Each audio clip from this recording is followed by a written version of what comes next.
So you want to buy some land in Tehachapi. I get about 1 to 2 new people reaching out to me every single week with questions about buying land in Tehachapi.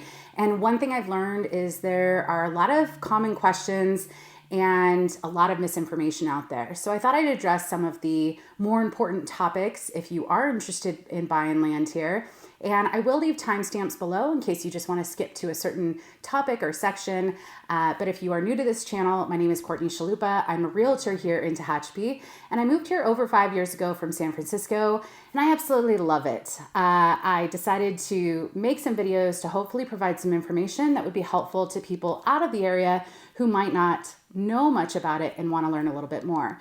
So this video is specifically about vacant land, but feel free to check out my other videos if you're interested in buying properties, homes, single-family homes, investment properties, etc.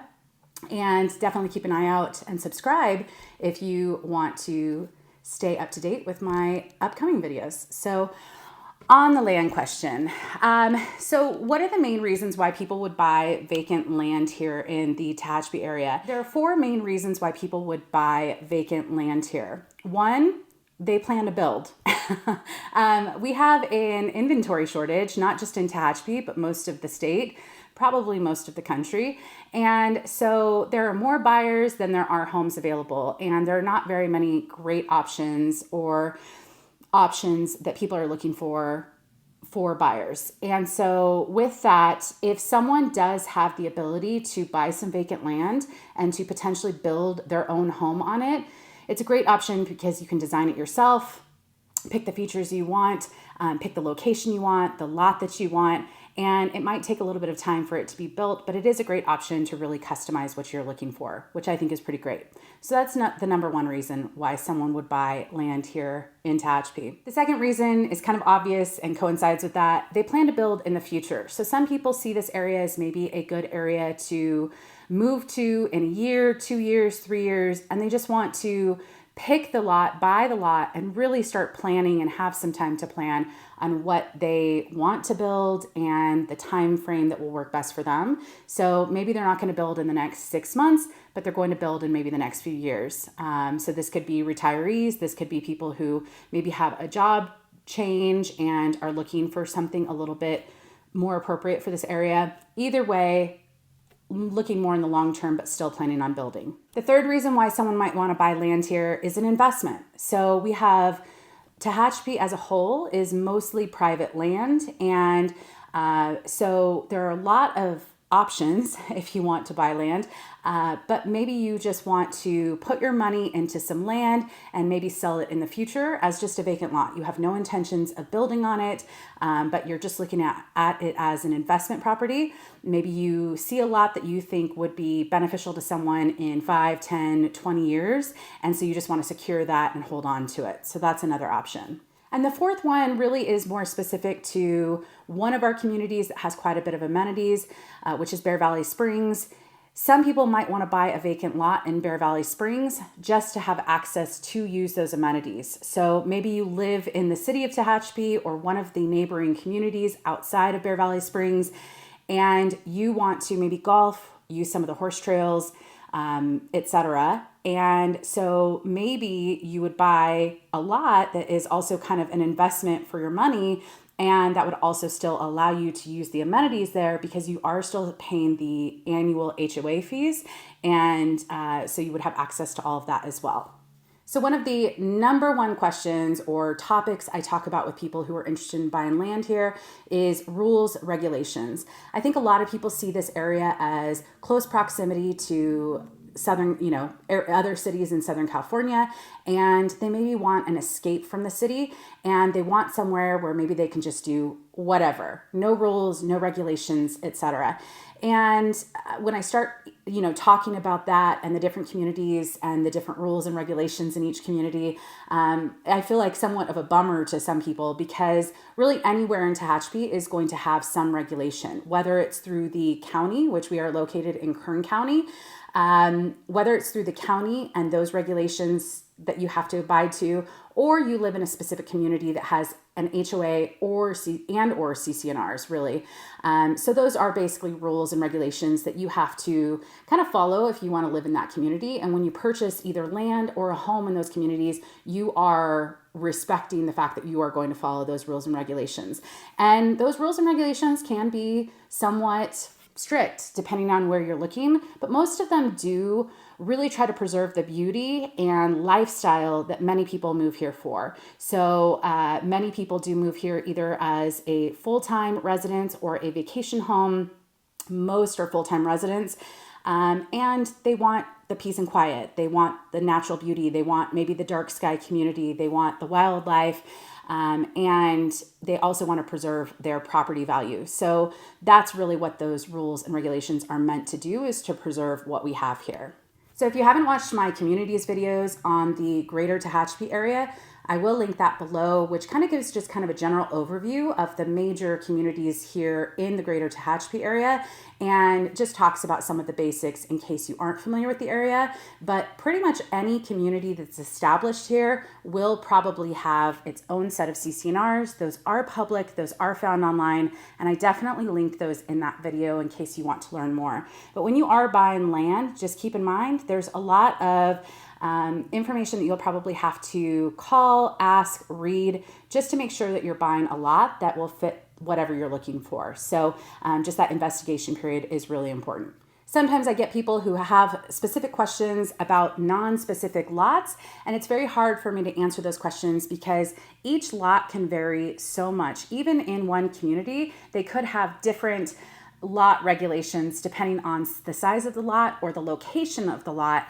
And so ultimately, the most important thing to do is to find the lot that you're interested in. And I can definitely help answer questions more about that specific lot. But as a whole, it is quite confusing because it does depend on so many different factors, but it is really helpful if you kind of narrow it down to one lot. Another common question I get is, can you use the land if you don't plan on building on it? So if you don't plan on building on a vacant lot and you purchase it, it's really just an investment. Again, the majority of Tehachapi is privately owned land, and most areas do follow the rules and regulations of those CCNRs in those communities. And so a lot of common questions I get is, I just want to buy a vacant land and maybe camp there on the weekends with my family, or hunt or use it for ATVs or recreational activities. And again, it does depend on each lot, but the majority of vacant lots here are going to have to follow those CCNRs. And those CCNRs, unfortunately, don't allow for things like camping or those types of recreational activities, just again, to preserve the beauty and lifestyle that a lot of people that currently live there are trying to live. So while it's not impossible to find a lot that might allow you to do some of those things, more than likely they will be on the eastern desert side of Tehachapi, and they won't really be in the main communities I've talked about in my past videos. So Bear Valley Springs, Stallion Springs, Alpine Forest, Golden Hills, those areas all have clearly marked CCNRs that don't allow camping, don't allow those off-roading activities.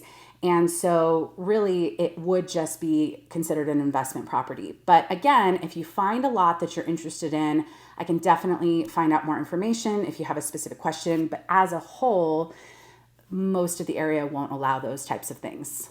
The exception to this rule is you definitely can live in something like a fifth wheel or some sort of, RV or temporary housing if you are currently in the process of building a permanent structure. So I believe most communities give you about 6 months to live on your land in a temporary structure while you're building a permanent structure. But really, that's ultimately the only exception to that rule in most communities.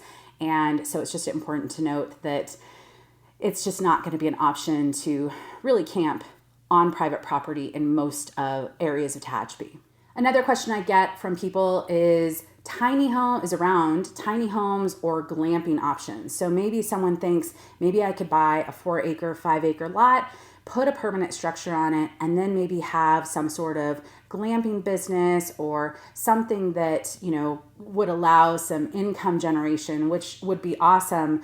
But again, this falls into really understanding the CC&Rs, the rules and regulations of each community. This includes Bear Valley, definitely probably going to be one of the stricter areas. Alpine Forest, it doesn't matter how high up you go or how off the grid it is, it still has to follow the regulations of Alpine Forest and their CC&Rs, and Stallion Springs, Golden Hills, etc. The exceptions might be in the Old West Ranch, Mountain Meadows, or Sand Canyon areas. You might be able to possibly have something like a glamping business or maybe set up some tiny homes. The only thing you might want to consider with that type of operation is wind. We are an area that does get quite a bit of wind in most areas. And so if you set something up that's not a permanent structure, it might have some challenges during some of the windier days. But again, each lot is going to vary. If you are interested in having some sort of income generating business like that, let me know. And hopefully I can kind of direct you to the areas that maybe you can drive around, explore on your own, and really see if that's going to be the vibe you want for that type of business. Because I know many people say they want it up high in the trees, above the pine line, really have that mountain feel, and that's not really going to be what you get on the eastern side of the area. That's going to be in the upper parts of Bear Valley, the upper parts of Alpine Forest, and those areas unfortunately won't allow some of that stuff. So again, it just kind of varies by each area, but it is what it is. If you do decide that you want to buy a vacant lot to build now or in the future, one thing you're really going to want to understand is where the utility is in proximity to that vacant lot. And do you have access, or how far away will you have access? So again, that's something that I can help with. If you were to drive around on your own, explore the area, find a couple vacant lots that maybe the land itself and the area look like they might be good fits for you, definitely reach out to me. I can get that information. The county also can provide some really helpful information if you give them the APN number, which is something that I would be able to give you. So again, the best thing to do is just to get up here, drive around, explore, and see what's out there and see what the communities are like. And when you've really kind of narrowed it down on your own to maybe 2, 3, 4 lots, that's where we get into more of those details. But that is really important to know, because if you do plan on building there, you're going to want to know that. Also, some things I get are questions around this lot that's really cheap and it's, 20 acres and it's just too good to be true. And if you haven't been to the area and explored the area, more than likely, if it seems to be too good to be true, there's something about it that you need to know. It's either going to be really high up and hard to access during some of the winter months. It might be off the grid and dirt roads all the way up, also hard to access during the winter months. It might be landlocked, meaning there's no way to that property unless you get permission from one of the neighboring properties, which can be a process to go through with the county. Or the land is not usable. So it might be a 5-acre lot and there's nothing flat about it. So I think it's really important to know, if it seems to be too good to be true, it's probably too good to be true even here. But we do have some really affordable lots. It just depends on the lifestyle that you're going for and the intention of what you're trying to do with the land. One additional thing to note is sometimes I see listings for vacant lots and the agent might not be from around here, or they just don't really read the CC&Rs often and they don't know the rules and regulations. And they might say something like, this is a perfect lot for you to bring up your family and enjoy on the weekends in your fifth wheel. I saw this recently and it was false advertising. So while a listing agent might try their best to accurately describe something, there is some misinformation out there that I see. So the best thing that you can do is find a local agent that you trust. It could be me, it could be someone else, and make sure that they really understand what you're purchasing. It is up to you to really do that investigation on any vacant lot, but hopefully you find a local agent who knows the basics and will steer you in the right direction with those questions and answers, and hopefully help you find exactly what you're looking for. So if you're still interested in buying some land here in Tehachapi, please don't hesitate to reach out. My biggest tip is the majority of Tehachapi you can drive on your own. So if you're coming here from out of the area, you can come here, drive around, At a lot of vacant lots are online. Some vacant lots aren't posted, but you can still drive around, get a sense of the communities. And if you find a few that you like and you need more information, give me a ring. I'd be happy to help get you the information that you need, get any paperwork done for you, and overall just hopefully help you transition to this amazing area. So on that note, be sure to keep an eye out for another video soon. Be sure to subscribe, hit the like button, all of that fun jazz, and call me or text me or email me if you need any help with a home or land search here in Tehachapi. I'm here and I'm ready to help. All right, I'll talk to you guys soon. Bye.